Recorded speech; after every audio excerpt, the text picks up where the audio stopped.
Quisiera por favor que fueran conmigo al Evangelio de Mateo capítulo 6. Evangelio de Mateo capítulo 6. Vamos a entrar a estudiar directamente el texto que hemos estado leyendo estos últimos 2 domingos, pero que por diversas razones no habíamos podido entrar directamente en él para estudiarlo. Vamos a leer Mateo capítulo 6, versículos 5 y 6. Y cuando ores, no seas como los hipócritas, porque ellos aman el orar en pie en las sinagogas y en las esquinas de las calles para ser vistos de los hombres. De cierto os digo que ya tienen su recompensa. Mas tú, cuando ores, entra en tu aposento, y cerrada la puerta, ora a tu Padre que está en secreto, y tu Padre que ve en lo secreto, te recompensará en público. Como hemos dicho ya, esta porción del Sermón del Monte es una devastadora denuncia de los terribles efectos del pecado en la vida del hombre. Pocos textos de las Escrituras revelan con más claridad la verdadera naturaleza del pecado como lo vemos reflejado en este texto. No hay una actividad más noble que la oración ni más piadosa, pero es tan sutil el pecado y tan penetrante en sus efectos que nos acosa y nos seduce aun cuando oramos. El pecado, como hemos dicho ya, nos persigue hasta las puertas mismas del cielo. Tan pronto nos disponemos a orar, a ir a la presencia de Dios en oración, la corrupción interna se activa y si nos descuidamos, en vez de adorar a Dios, terminaremos adorándonos a nosotros mismos. Eso es lo que el Señor Jesucristo nos advierte en esta porción del Sermón del Monte.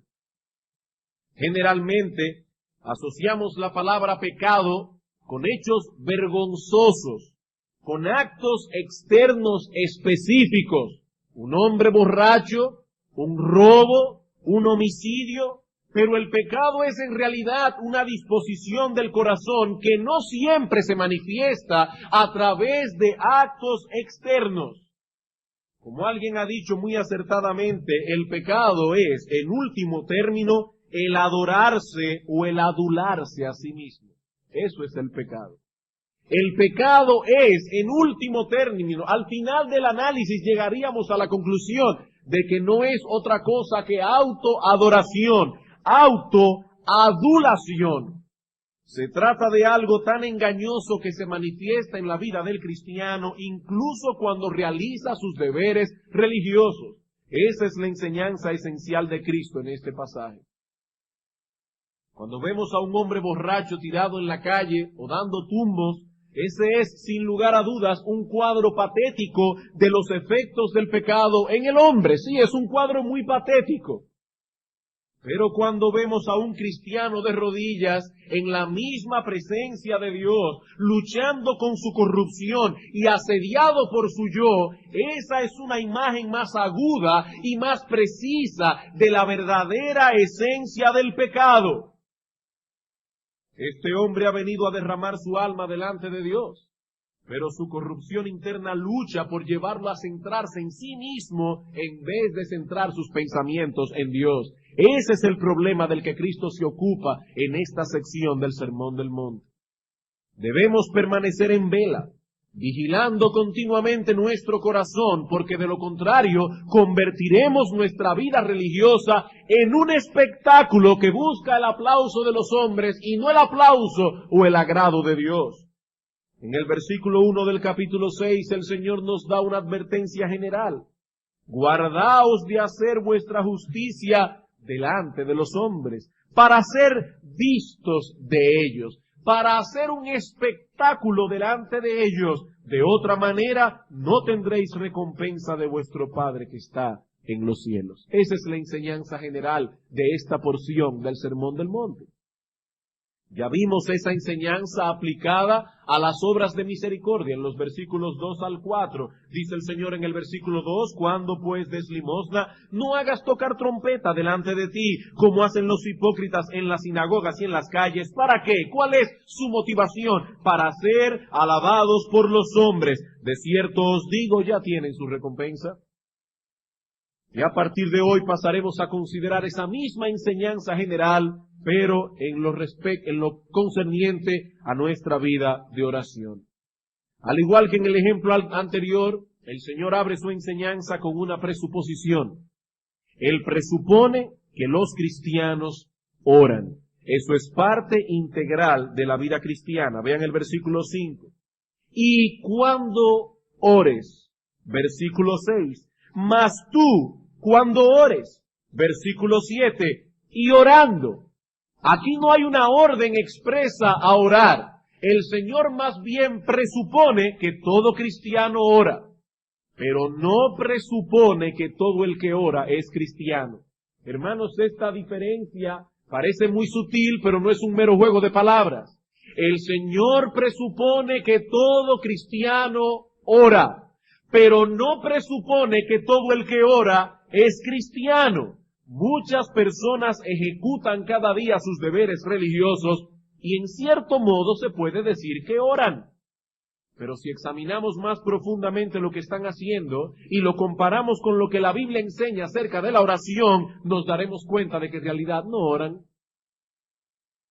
Mientras Pablo fue un fariseo, seguramente oró en incontables ocasiones. Seguramente. Pero no fue sino hasta después de su conversión, cuando Cristo mismo dice de él en Hechos capítulo 9, he aquí, él ora. Esa era la primera vez que Saulo de Tarso profería una verdadera oración. Hermanos, debemos detenernos por un momento a considerar la naturaleza de ese deber piadoso. Se habla mucho de la oración. A menudo escuchamos de que en tal o cual lugar se reúne un círculo de oración. O escuchamos a alguien aconsejar a otro que está pasando por algún tipo de aflicción, ora, porque la oración tiene mucho poder. Pero ¿qué se supone que es realmente la oración? Para muchos la oración es algo así como una lista de compras. Las hermanas cuando van al supermercado, si son organizadas, hacen, bueno, algunas no necesariamente no hacen lista de compras, pero tienen una lista en su mente. Hacen una lista de compras.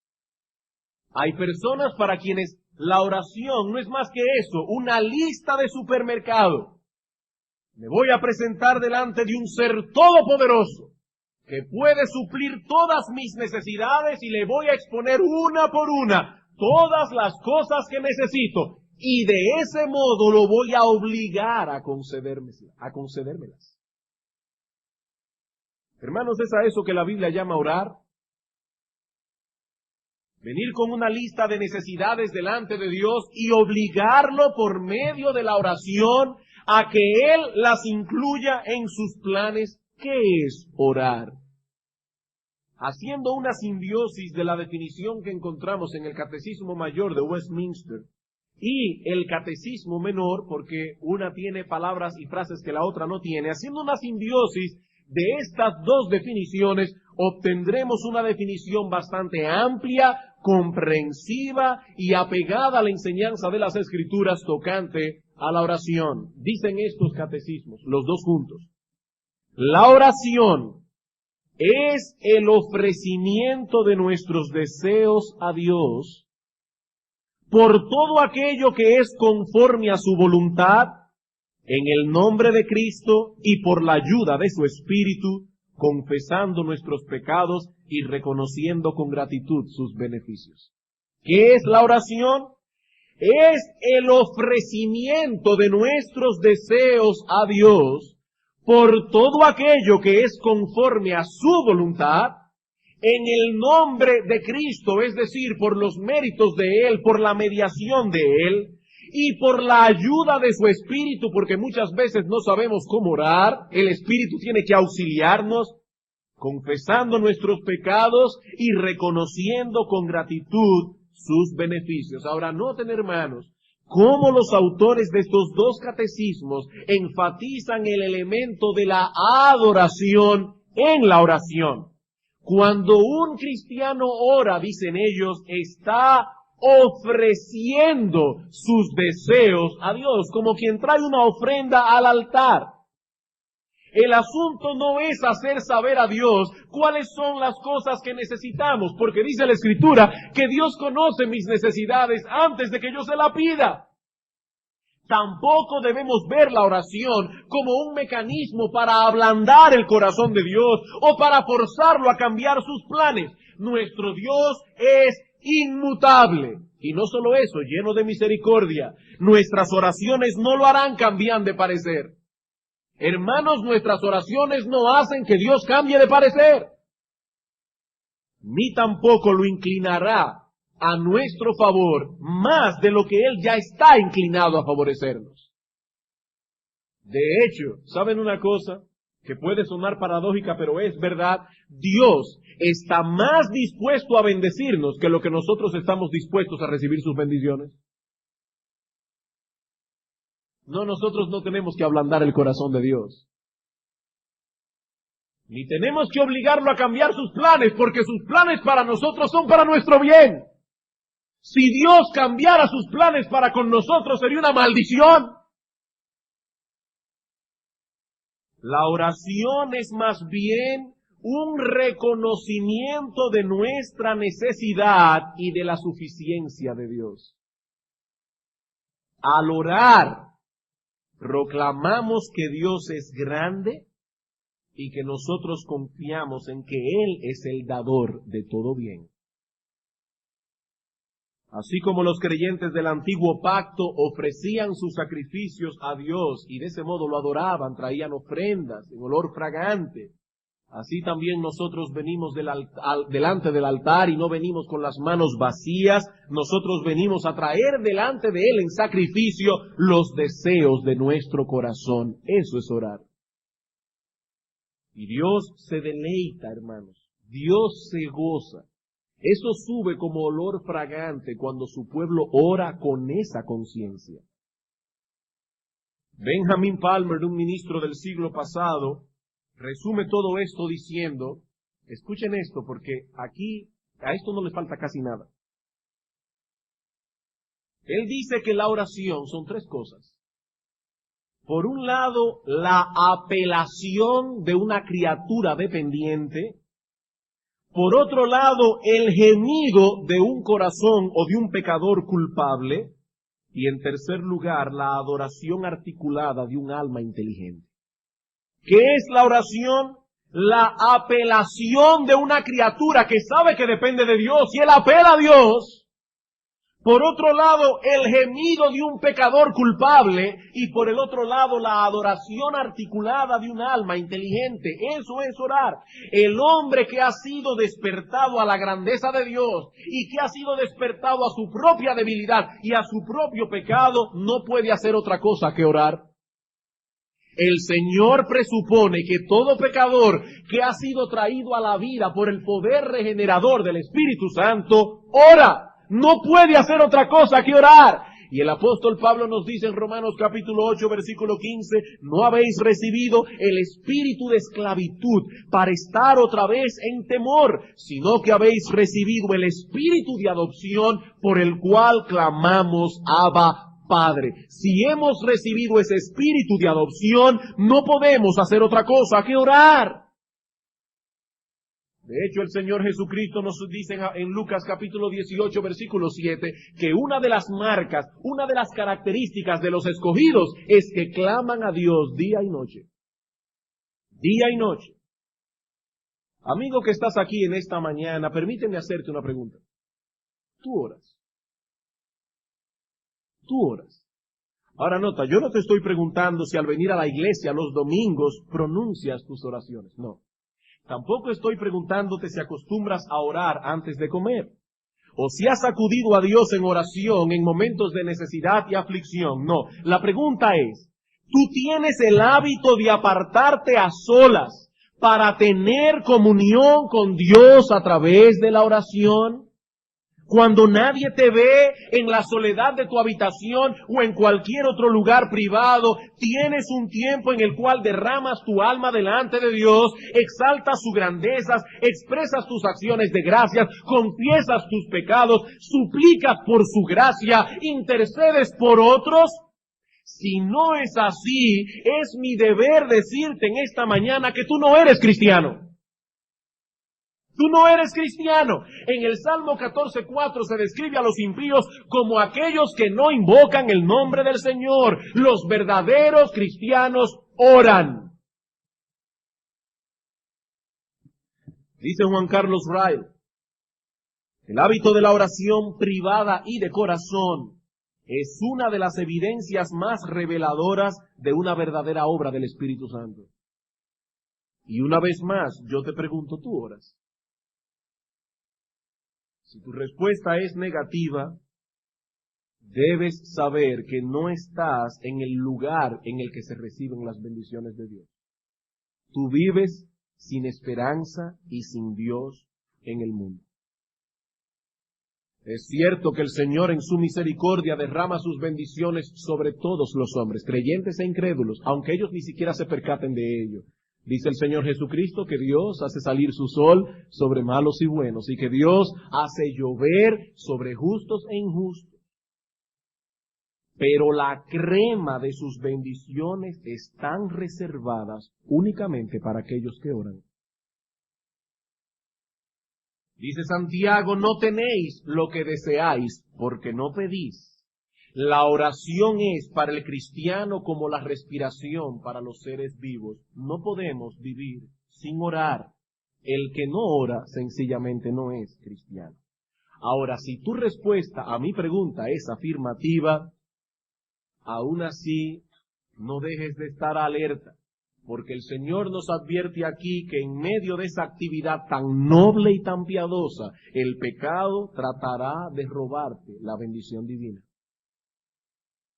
Como decíamos hace unos domingos atrás, lo primero que hará es que tratará de seducirte para que desistas de orar. Pero si no puede hacerlo, entonces tratará de moverte a orar como un hipócrita o para que lo hagas como un pagano. Hermano, escucha bien, el pecado te perseguirá hasta las puertas mismas del cielo. Que nadie piense que orar es una empresa fácil. Se trata de una lucha que en ciertas ocasiones llega a ser agónica para mantener a raya nuestro yo, porque de lo contrario nos veremos estorbados por nuestra corrupción interna y no oraremos apropiadamente. Noten cómo el Señor inicia su enseñanza en nuestro texto enfocando en primer lugar un aspecto negativo, para luego entonces pasar al aspecto positivo. Cuando ores, no lo hagas de esta manera, debes hacerlo de esta otra manera. Hay una forma incorrecta de orar que los cristianos deben evitar a toda costa. Los hipócritas y los paganos oran, dice Cristo, y nosotros no debemos orar como ellos oran. Comencemos entonces, hermanos, a considerar nuestro texto con ese mismo esquema usado por nuestro Señor Jesucristo en los versículos 5 y 6. Veremos en primer lugar el aspecto negativo de su enseñanza y luego el aspecto positivo. Veamos el versículo 5. Dice el Señor, y cuando ores, no seas como los hipócritas.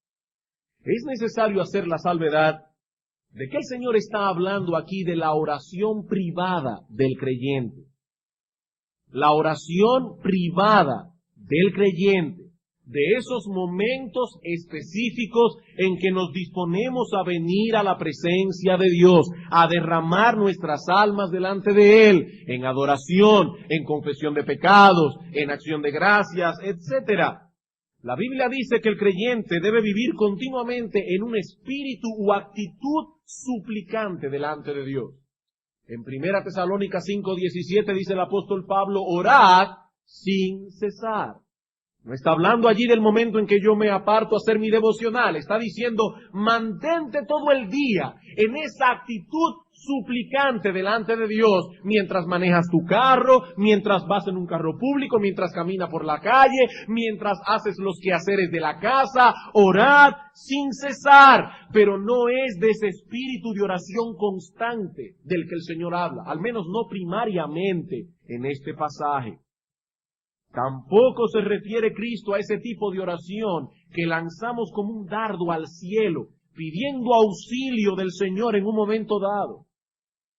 Como el caso de Nehemías, cuando se presentó delante del rey en su tristeza y el rey le dijo, ¿qué tú quieres que yo te haga? Y él dijo, oré a Dios y entonces dije al rey. ¿Qué dice el Señor aquí en este pasaje? Entra en tu aposento y cerrada la puerta, ora a tu padre que está en secreto. Pero Nehemías no podía hacer eso. Nehemías no podía decirle al rey, espérate un minuto que voy a mi cuarto a orar. Él lanzó un dardo de auxilio al fuego, una llamada de asistencia. Señor, ayúdame. Inclina el corazón de este hombre, dame sabiduría. Y habló al rey. Usualmente no tenemos muchas oportunidades durante el día para apartarnos del modo del que habla Cristo aquí. Y sin embargo debemos orar sin cesar, debemos clamar en ocasiones por el auxilio de Dios en medio de situaciones aflictivas. Es obvio entonces que el Señor no se refiere a ninguna de estas cosas. Repito, Cristo enfoca en este pasaje un tipo específico de oración. Él está hablando de la oración privada del creyente. Esos momentos en que nos apartamos de todo para dedicarnos exclusivamente a nuestras devociones personales. Cuando hagas eso, dice Cristo, no lo hagas como los hipócritas. O para ser más específicos, no lo hagan como lo hacen los fariseos. Esos son los hipócritas que Cristo tiene indudablemente aquí frente a él de manera primordial. ¿Y qué hacen estos fariseos? Dice Cristo, ellos aman el orar en pie. No el orar. Si fuera eso, qué piadosos serían. Ellos no aman el orar. Ellos aman el orar en pie en las sinagogas y en las esquinas de las calles. Estos hombres se dirigían al templo a orar, pero querían dar la impresión de que eran tan devotos que no podían esperar llegar hasta el edificio. Vamos al templo a orar, pero yo soy tan devoto y siento una carga tan grande en mi corazón que no puedo llegar al templo. Y entonces comenzaban a orar en las esquinas de las calles, lógicamente donde más personas se congregaban y donde su espectáculo de piedad tendría más espectadores. O se ponían en pie en las sinagogas y comenzaban a orar. Hermanos, no hay nada de malo en orar mientras caminamos por las calles, siempre y cuando sea algo privado entre nosotros y Dios, algo de lo cual nadie tiene que enterarse. Como tampoco hay nada de malo de orar en público cuando la situación así lo requiere. Los pastores los domingos en la mañana oran aquí en público. Los miércoles los hermanos que dirigen a la iglesia oran en público. Pero recuerden que el Señor está hablando aquí de nuestras devociones privadas. Ese punto es importante. Estos fariseos ejecutaban sus devociones privadas delante de todos. Se paraban de repente en una esquina, levantaban sus ojos al cielo, sus manos, y allí comenzaban a orar. Delante de todo el mundo. O se ponían en pie en la sinagoga y allí ejecutaban sus deberes privados. Ahora, yo me imagino que cualquiera que estuviera allí presente viendo este espectáculo de piedad, pensaría, oye, se necesita mucho coraje para hacer algo así. E incluso supongo que algunos creyentes sinceros habrá pensado en el tiempo del Señor, ¿será que yo no tengo suficiente coraje para hacer eso? Imagínese lo que sería, por ejemplo, llegar aquí a la iglesia y encontrar de repente a una persona aquí delante de todo el mundo arrodillada orando. En algunas iglesias hacen eso. Usted llega a la iglesia, todo el mundo va a sentarse a prepararse para orar y usted encuentra una persona aquí arrodillada orando y con gemidos delante de Dios. Sin duda se necesita coraje para hacer eso. Pero también se necesita una buena dosis de fanatismo o de fariseísmo o de las dos al mismo tiempo.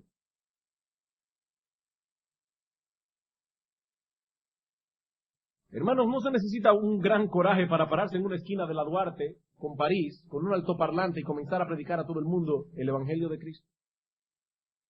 No todo el mundo es capaz de hacer eso. Sin embargo, yo me pregunto, ¿qué tan efectivo es eso? ¿Qué tan efectiva es esa acción? Yo creo que muchas de esas cosas son el producto de un fanatismo irracional que hace mucho daño al verdadero evangelio. Y aunque yo no soy Dios y no puedo juzgar la motivación de todo el que hace eso, también creo que en muchos de los casos hay un deseo de llamar la atención sobre sí mismos. No estoy diciendo en todos. Estoy diciendo que en muchos de esos casos hay un deseo de llamar la atención sobre sí mismos.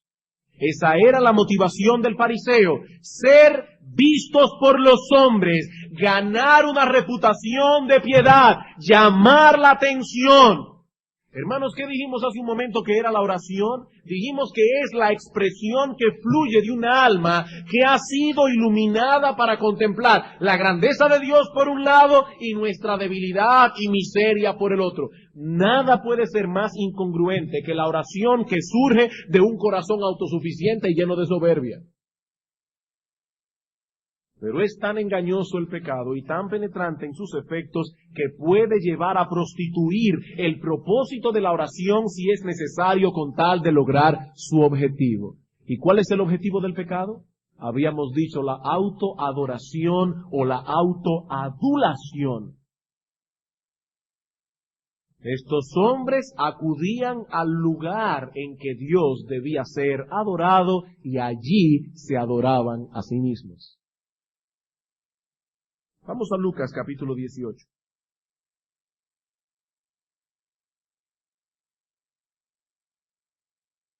Lucas capítulo 18, versículo 9.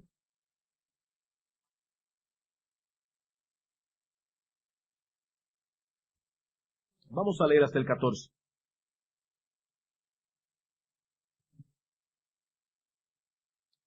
A unos que confiaban en sí mismos como justos y menospreciaban a los otros, dijo también esta parábola. 2 hombres subieron al templo a orar, uno era fariseo y el otro publicano. El fariseo puesto en pie y probablemente delante del santuario, oraba consigo mismo de esta manera: Dios, te doy gracias porque no soy como los otros hombres, ladrones, injustos, adúlteros, ni aun como este traidor publicano. Ayuno 2 veces a la semana y doy diezmos de todo lo que gano. Mas el publicano estando lejos, el fariseo estaba cerca, el publicano estaba lejos. No quería ni aún alzar los ojos al cielo, sino que se golpeaba el pecho diciendo: Dios, sé propicio a mí. Y como dice el texto griego, el pecador. Como diciendo: de todas las criaturas que tú has hecho, Señor, yo soy lo peor. Os digo que éste descendió a su casa justificado antes que el otro, porque cualquiera que se enaltece será humillado, y el que se humilla será enaltecido. ¿Cuál era el problema de estos fariseos? Confiaban en sí mismos como justos. Eran autosuficientes y cuando oraban no se dirigían a Dios, oraban consigo mismos y se agradaban a sí mismos. Esa es la oración del hipócrita. No es más que un espectáculo que busque el aplauso y la aprobación de los hombres y en última instancia, ¿saben qué? Lo que busca es el aplauso de su propio corazón. El aplauso de su propio corazón. Estos 2 hombres, el fariseo y el publicano, subieron al templo a orar. A la misma hora, estaban en el mismo lugar, haciendo la misma cosa, pero había una diferencia enorme entre una oración y otra. La oración del publicano emanaba de un corazón necesitado, que reconocía la grandeza de Dios y su propia indignidad. Este hombre no se atrevía siquiera a alzar sus ojos al cielo, porque sabía que estaba delante de un Dios santo y que él era un miserable pecador. Pero el fariseo no conocía ese tipo de sentimiento. Él se sentía a gusto consigo mismo. Y cuando oraba, su orgullo se inflaba aún más al ver cuán profunda era su fidelidad. Hermanos, ese tipo de oración apesta en la presencia de Dios. Noten lo que dice Cristo una vez más en Mateo capítulo 6, versículo 5. Cuando ores, no seas como los hipócritas, porque ellos aman el orar en pie, en las sinagogas y en las esquinas de las calles para ser vistos de los hombres. Y ahora dice, de cierto os digo, ya tienen su recompensa. Era eso lo que deseaban y eso fue lo que obtuvieron, pero no obtuvieron nada más. Ya tienen su recompensa, dice Cristo. Ejecutaron su espectáculo de piedad, recibieron el aplauso de los hombres, pero de Dios no recibirán absolutamente nada. Nada. Hermanos, que nadie ahora comienza a caerle a palos a los fariseos. Cristo nos advierte en esta porción del Sermón del Monte que un verdadero cristiano puede caer en esa misma trampa. Un verdadero cristiano. Es a sus discípulos que el Señor está hablando aquí. Y Él está diciendo que un verdadero discípulo puede orar como oran los hipócritas. Buscar la manera de que otros se enteren de que en tal o cual momento pasamos horas en la presencia de Dios, orando y leyendo las Escrituras.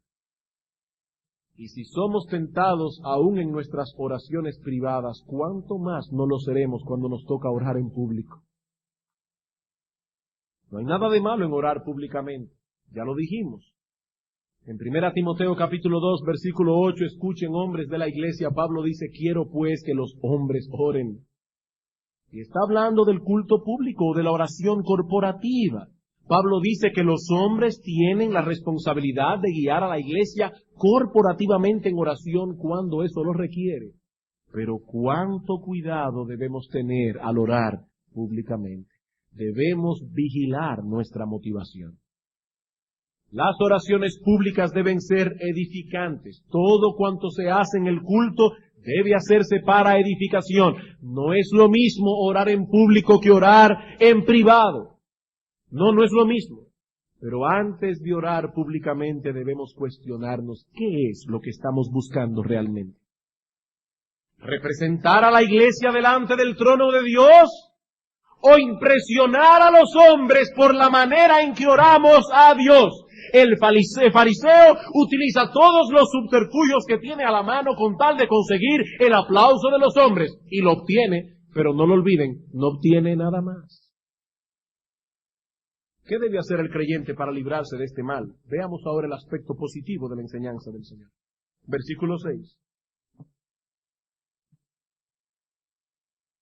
Mas tú, déjalos a ellos orando así, tú, cuando ores, entra en tu aposento y cerrada la puerta, ora a tu Padre que está en secreto, y tu Padre que ve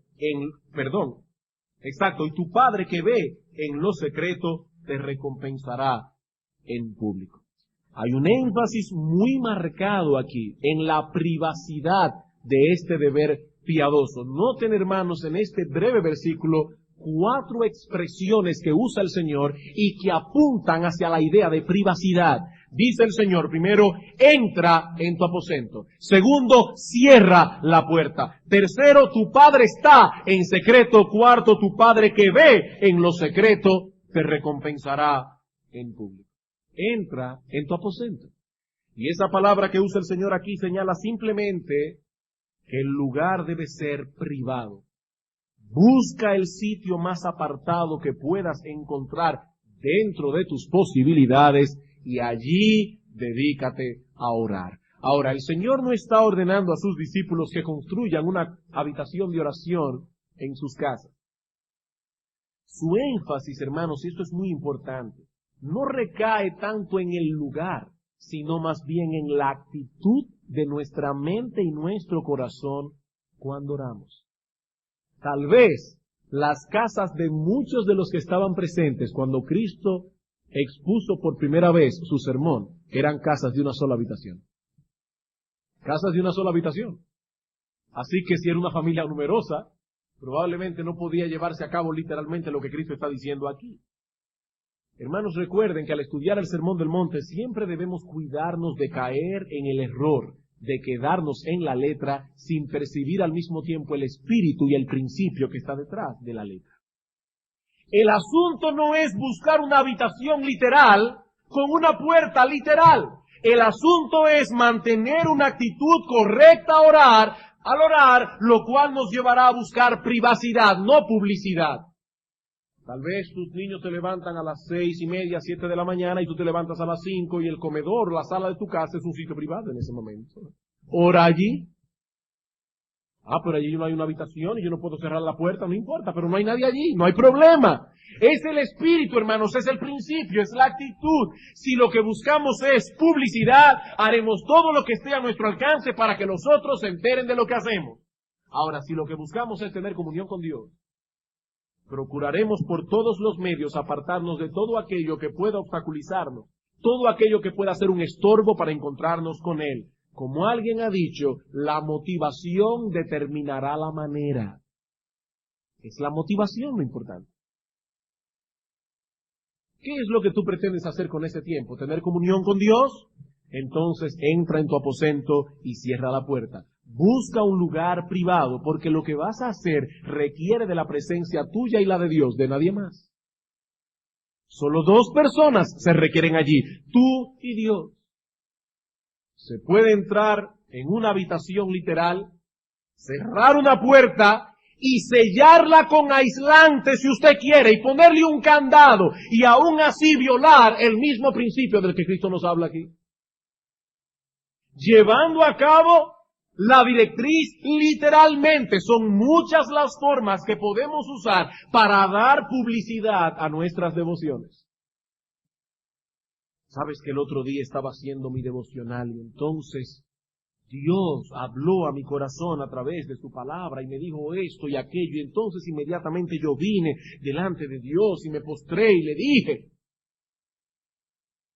Hermano, yo no estoy diciendo con esto que es siempre incorrecto compartir lo que Dios nos ha hablado a través de su palabra. No, no siempre eso es incorrecto. Lo que estoy diciendo es que estas cosas son muy sutiles y que pueden ser usadas a veces, envueltas en un ropaje de edificación, cuando no es más que promoción. ¡Promoción! Cristo dice aquí, ¿deseas tener comunión con Dios? Entonces mantente alerta contra la corrupción de tu corazón. Entra en tu aposento, cierra la puerta y entonces podrás orar. Hermanos, hay una secuencia aquí. Entra, cierra y ora. Entra, cierra y después ora. En cierto modo nadie puede orar hasta que no haya hecho estas 2 cosas previamente. No en un sentido literal, repito, sino en la actitud del corazón. Al entrar en la presencia de Dios, estamos cerrando la puerta a todo lo demás. Si estás realmente en la presencia de Dios, has cerrado la puerta a todo lo demás. En ese momento, no importa dónde estés, estamos solos nosotros y Dios. ¿Saben una cosa? Aún orando públicamente, en la iglesia, cuando el caso lo requiere, debemos mantener esa misma actitud. Debemos entrar y cerrar. Aún cuando estamos aquí en la iglesia. Sí, no podemos abstraernos de que estamos delante de toda la iglesia y que estamos guiando a toda la iglesia en oración. No podemos abstraernos. Pero debemos recordar que lo único que importa en ese momento es que el ojo de Dios está sobre nosotros. Cuando oramos con esa actitud de mente y de corazón, miren lo que ocurre. Dice Cristo, ora a tu Padre que está en secreto y tu Padre que ve en lo secreto te recompensará en público. El fariseo ora en público, pero solo obtiene el aplauso de los hombres y nada más. El cristiano ora en secreto y Dios entonces se ocupa de recompensarlo en público. Hermanos, para mí esta semana ha sido fascinante. Fascinante estudiar este pasaje de las Escrituras. Cristo dice aquí, Tu Padre está en secreto. Esa idea escapa por completo a todo lo que nosotros podemos imaginar. El Padre está en secreto. Esa idea es distinta a la que se expresa en el ejemplo anterior. En cuanto a hacer misericordia, dice Cristo en el versículo 2, cuando pues des limosna, versículo 4, para que sea tu limosna en secreto, y tu Padre que ve en lo secreto, te recompensará en público. Pero ahora Cristo está diciendo otra cosa. Allí decía tu Padre ve en lo secreto. Ahora está diciendo tu Padre habita en lo secreto. Tu Padre está en lo secreto. Ahora, ¿qué quiere decir todo esto? Porque la Biblia dice por otra parte que Dios está en todo lugar. Quizá la mejor forma de entender ese texto, el mejor comentario, es Isaías 57, versículo 15. Porque así dijo el alto y sublime, el que habita la eternidad y cuyo nombre es el Santo. Yo habito en la altura y la santidad, pero ahora noten, y con el quebrantado y humilde de espíritu, para hacer vivir el espíritu de los humildes y para vivificar el corazón de los quebrantados. Dios habita en las alturas. Él es alto y sublime, pero también habita con los quebrantados y humildes de espíritu. Hermanos, ¿qué dijimos hace un momento que es la oración? Dijimos que era el lenguaje de una criatura dependiente y el gemido de un pecador culpable. El hombre que viene delante de Dios con esa actitud se encontrará con Él. Ahora, el que desea usar a Dios como un medio de propaganda para hacer ver a los demás la maravillosa persona que soy yo, no se encontrará con Él en ningún lado. Nuestro Padre mora, habita en lo secreto. Usted puede estar en un centro comercial o puede estar en un supermercado y allí tener su puerta cerrada porque está orando en secreto a Dios. Y Dios que está en secreto está escuchando, hermano, los deseos de tu corazón, aunque no pronuncies ninguna palabra audible. Como puede ser también que estés en el lugar más apartado del planeta, lugar al que has acudido para hacer saber a los demás que te habías apartado para orar, y te aseguro que lo único que obtendrás en ese lugar apartado es un orgullo más inflado en el corazón. Hermanos, yo repito, el asunto no está en el lugar, el asunto está en una actitud. Tú puedes orar en secreto en la avenida Duarte caminando por la calle, como puedes orar en público y para darte publicidad en una habitación.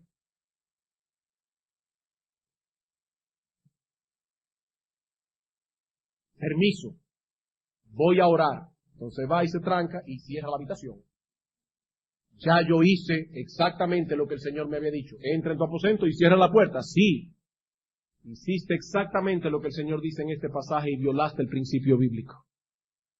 Violaste el principio bíblico. Hermanos, Dios está en secreto. No hay otro lugar del planeta en el que podamos reunirnos con Él. ¿Y qué sucede con aquellos que se reúnen con Él en secreto? Dice que serán recompensados. Tu Padre que ve en lo secreto te recompensará en público. Y ese detalle es importante. La oración no es simplemente un desahogo del alma. Hay personas que piensan que la oración en sí misma posee ciertos efectos terapéuticos. Y en el peor de los casos, hasta efectos mágicos. Pero lo cierto es que la oración no tiene ningún poder. ¿Cómo? No. La oración no tiene ningún poder. Hermanos, la oración no tiene efectos terapéuticos en sí misma. Y la oración no tiene efectos mágicos. La oración en sí misma no tiene ningún poder. Dios es el que tiene poder. La oración no es otra cosa que el vehículo a través del cual podemos tener comunión con Él. Eso es todo, aunque al mismo tiempo es mucho. Es mucho. ¿Qué hace Dios con el quebrantado y humilde de espíritu? Dice el profeta que Él hace vivir el espíritu de los humildes y vivifica el corazón de los quebrantados. Por algo el Señor inicia las bienaventuranzas diciendo, bienaventurados los pobres en espíritu, porque de ellos es el reino de los cielos. No los pobres económicamente, sino los pobres en espíritu. Los que han llegado a entender su desgracia y su miseria espiritual, para esos están reservados no solo el reino, sino todas las bendiciones contenidas en él. Mi amigo, puede ser que alguna vez hayas elevado tu voz al trono de la gracia en medio de alguna aflicción, esperando de alguna manera que Dios intervenga en medio de tu dolor. Pero debes saber esto, Dios solo escucha la oración de aquellos que han ido a Él, primero clamando por perdón de todos sus pecados.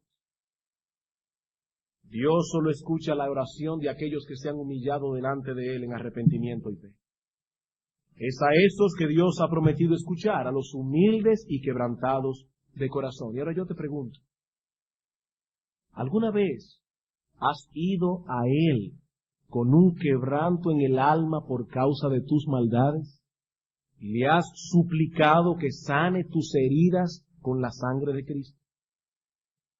¿Alguna vez has suplicado a Dios que perdone tus pecados, confiando únicamente en la obra de redención que Cristo realizó en la cruz del Calvario? Si no es así, mi amigo, tú no has entrado en el reino del que Cristo habla, en las bienaventuranzas, y no tienes derecho a recibir las bendiciones que se ofrecen allí. Esas bendiciones son para los pobres en espíritu, para los que lloran su pobreza espiritual, para los que acuden delante de Dios, no como quien merece, sino como quien suplica, como aquel hijo pródigo que dice, Padre, yo he pecado contra el cielo y contra ti, ya no soy digno de ser llamado tu hijo, pero por favor, hazme al menos como uno de tus jornaleros. ¿Y sabes lo que ocurre con aquellos que han sido iluminados por la gracia de Dios para entender esa miseria personal, como la entendió el hijo pródigo cuando volvió en sí? ¿Saben lo que ocurre con esas personas? Que se pasan la vida suplicando delante del trono de la gracia. Cristo dice que sus escogidos claman a Dios día y noche. Y yo te pregunto, mi amigo, una vez más, ¿tú oras? A la luz de todo lo que hemos dicho en esta mañana, ¿tú oras?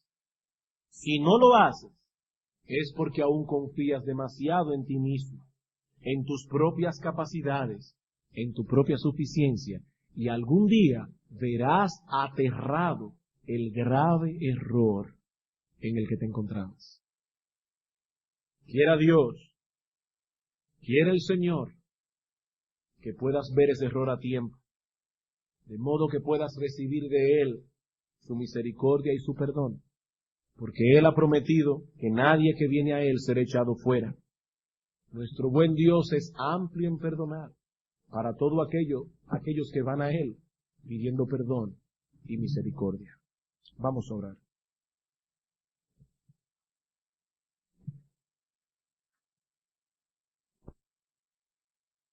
Dios del cielo, Dios de la tierra, del mar y de todas las cosas que en ellos hay, sabemos por tu palabra, oh Señor, que todas las criaturas vivientes dependen de ti.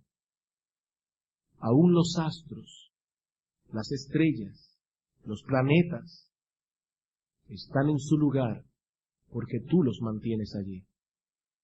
¿Cuánto más no dependeremos nosotros de ti, que somos criaturas tan débiles, oh Señor, y tan limitadas?